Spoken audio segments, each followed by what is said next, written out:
Yes right now నర్సాపూర్లో మాజీ మంత్రి హరీష్ రావు మాట్లాడుతున్నారు. లైవ్ లో చూద్దాం.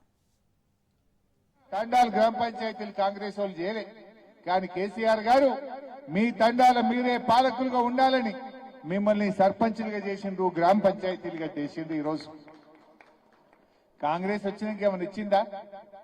కేసీఆర్ 10% రిజర్వేషన్ ఇచ్చిండు ఎస్టీలకు. తండాలు గూడాలు గ్రామ పంచాయతీలు చేసిండు. ఇవాళ మంచి రోడ్లు వేసిండు, మంచి నీళ్లు ఇచ్చిండు తండాలకు. కానీ ఇలా కాంగ్రెస్ వచ్చినాక మా ఎస్టీలకు ద్రోహం చేసింది కాంగ్రెస్ పార్టీ. కనీసం లంబాడీలకు మంత్రి పదవి కూడా ఇయ్యని పార్టీ కాంగ్రెస్ పార్టీ. తండాలలో పైసా పనిచేయలే, ఆ పిల్లలకు ఉద్యోగాల నోటిఫికేషన్లు ఇయ్యలే. ఇవాళ అందరినీ కూడా మోసం చేస్తున్నటువంటిది ఇవాళ ఇబ్బంది పెడుతున్నారు.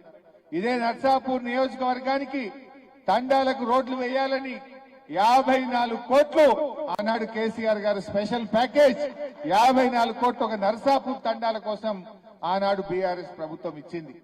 ఇలా ప్రజలకు అర్థమైంది, తప్పకుండా భవిష్యత్తు మనకే ఉంటది. ఎన్నికలు ఎప్పుడు జరిగినా ఈ రాష్ట్రంలో మళ్ళీ బీఆర్ఎస్ ప్రభుత్వం వస్తుంది, కేసీఆర్ గారు ముఖ్యమంత్రి అవుతారు. అందులో మనం మంచిగా పనిచేద్దాం. ఇలా కాంగ్రెస్ వాళ్ళు ఏం చేస్తున్నారు? ఏదన్నా మంచి పని ఒకటన్నా అయిందా? అందాల పోటీలు పెడతారు. ఎవరికి పనికొస్తాయి అందాల పోటీలు? 100 కోట్లు ఖర్చు పెట్టి అందాల పోటీలు పెడతాడు రేవంత్ రెడ్డి. 100 కోట్లు ఖర్చు పెట్టి ఫుట్బాల్ ఆడతాడు రేవంత్ రెడ్డి. నువ్వు ఫుట్బాల్ ఆడితే మాకేమొస్తుంది?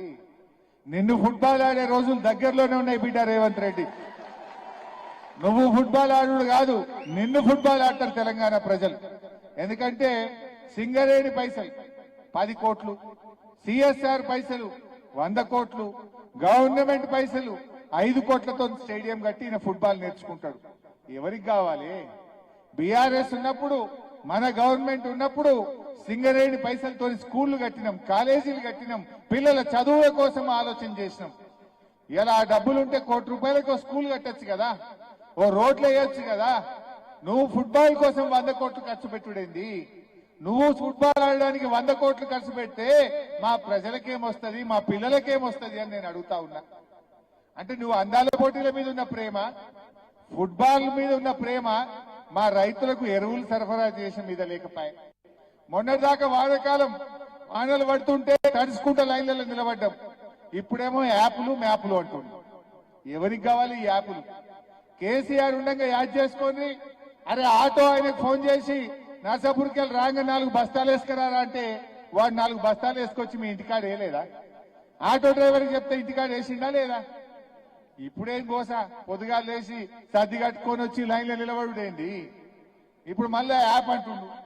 ఈ యాప్ ఎందుకు నాకు అర్థం కాదు. పంట పండియడానికి మనకి ఏం కావాలి? ఇంత నీళ్లు కావాలి, ఇంత కరెంటు కావాలి, ఇంత ఎరువులు కావాలి. రేవంత్ రెడ్డి ఏమంటుండు? యాప్లు కావాలి, మ్యాప్లు కావాలి. నీ యాప్లు ఎవరికి కావాలి, నీ మ్యాప్లు ఎవరికి కావాలి? ఇన్నేళ్లు ఎరువులు రాలేదా? ఇంకా మీ ఊర్లకే పంపినాం. అప్పుడు మా కోఆపరేటివ్ చైర్మన్ ఉన్నారు ఇక్కడ. మా చైర్మన్లు లారీలు తెచ్చి ఆటో కిరాయి లేకుండా, అమాలి కిరాయి లేకుండా ఊళ్ళకే లారీలు తెచ్చి బీఆర్ఎస్ ఎరువులు ఇచ్చిందా లేదా? ఇప్పుడేం కోసం పెడుతున్నావయ్యా?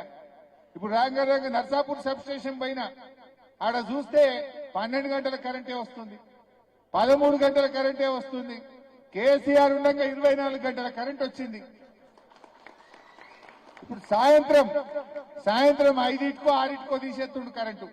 మళ్ళా మబ్బుల 4 దాకా వస్తలేదు. వస్తుందా? ఎప్పుడు వస్తుంది? మబ్బుల 3టికి ఒకనాడు, 4టికి ఒకనాడు ఇస్తుంది. 4టికి వస్తుంది. 8 గంటలకు వస్తుంది. శైలి అవట్టు 4టికి కంట్రోల్ అంతా కరెంటు 4టికి వచ్చేది.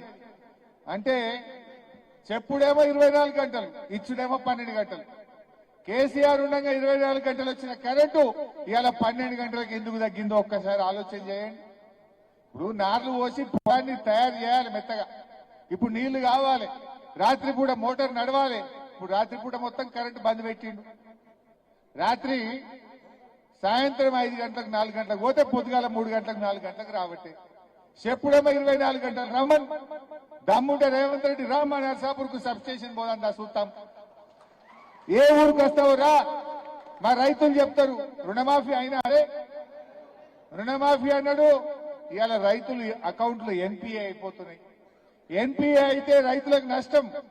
ఏమైతే ఎన్పిఏ అయితే పిల్లలకు రేపు లోన్లు దొరకాయి, ఎడ్యుకేషన్ లోన్ దొరకది. నువ్వు ఇల్లు కట్టుకుంటే హౌసింగ్ లోన్ దొరకది.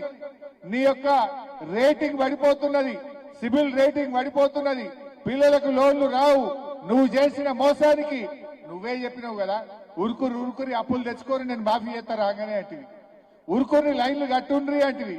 నేను నమ్మి అప్పు తెచ్చుకుంటే ఇవాళ లోన్లు మాఫీ కాకపోయే బ్యాంకుల అకౌంట్లు ఏమో ఎన్పిఏ కాబట్టి దేవుడి మీద మన ఏడుపాయల అమ్మవారి మీద కూడా ఒట్టు పెట్టి చెప్పిండు. మెదక్ వచ్చినప్పుడు చెప్పిండు, మెదక్ చర్చి మీద ఒట్టు, ఏడుపాయల అమ్మవారి మీద ఒట్టు, 15 ఆగస్టు కల్లా అన్ని లోన్లు మాఫీ చేస్తా అన్నాడు. అయినా అదే అంతా మోసం. ఈ దేవుణ్ణి మోసం చేసినోడు రేపు మనుషుల్ని చేయడా? మనం చేసిండా లేదా? దేవుడు అంటే లెక్కలేనోడు మనుషులంటే ఈయనకో లెక్కనా? ఈ రకమైనటువంటి మనిషికి గుణపాఠం చెప్పే రోజులు దగ్గరలోనే ఉన్నాయి. అందరూ మంచిగా ధైర్యంగా ఉండండి.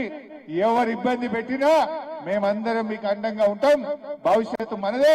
భద్రంగా పనిచేయండి, ప్రజలకు జవాబుదారితనంతో పనిచేయండి, మంచి పేరు తెచ్చుకోండి. మన బీఆర్ఎస్ పార్టీకి మంచి పేరు తేవాలని కోరుకుంటూ జై తెలంగాణ. మరి ఆ రోజు ఎమ్మెల్యే ఎలక్షన్స్ అప్పుడు మరి హరీష్ రావు గారు తప్పకుండా మీకు అందుబాటులో ఉంటాం, మిమ్మల్ని గెలిపించుకుంటామని చెప్పిండ్రు. వారి సహకారంతో ఈ రోజు అత్యధిక స్థానాలు మనం గెలుచుకోవడం జరిగింది. వారికి నా హృదయపూర్వక ధన్యవాదాలు తెలియజేస్తూ మరి ఇప్పుడు మన మిగిలిన వాళ్ళందరూ కూర్చోవాలి ప్లీజ్, అందరూ కూర్చోండి. కేవలం మాసాపేట మండలికి సంబంధించి